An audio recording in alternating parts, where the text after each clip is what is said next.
ત્યારે જાન્યુઆરી 2027 સુધી જોઈએ તો હિન્દુ શાસ્ત્રમાં લગ્નનું કોઈ મુહૂર્ત પણ નથી આવતું. મોટાભાગે લગ્ન સરામાં જ સૌથી વધુ સોનાની ખરીદી થતી હોય છે, એટલે લગ્નનું મુહૂર્ત ન હોવાથી સોનાની ખરીદી પર કાપ મુકાશે.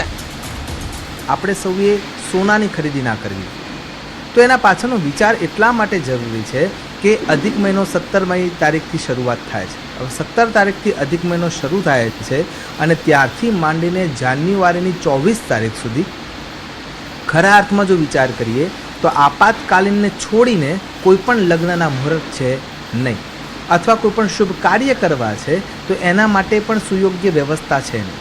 જ્યોતિષની દ્રષ્ટિએ જો વિચાર કરવા જઈએ તો ગુરુ મહારાજ પણ એ અવસ્થામાં છે અને સાથે શનિ મહારાજ પણ એ અવસ્થામાં છે કે જેના કારણે થઈને જે નૈતિક રીતે જોવા વિચારવા જઈએ તો એમાં આપણું બળ જે સોના ઉપર છે એટલે કે મેટલ ઉપર છે એ મળતું નથી, અને એના કારણે થઈને પણ સુવર્ણનો ખરીદીનો જે સમય છે એ આ સમય માટે યોગ્ય છે જ નહીં. એનાથી આગળ વિચારીએ, આપણું શાસ્ત્ર, આપણા ઇતિહાસો, આપણા વેદ પુરાણો, આપણા ઉપનિષદો હંમેશા એક સૂક્તિને હંમેશા ચરિતાર્થ કરવાનું કહે છે. પ્રધાનમંત્રી મોદીની સોનું એક વર્ષ ન ખરીદવાની અપીલનો ઉદ્દેશ એક છે, વિદેશી હુંડિયામણ બચાવવાનો.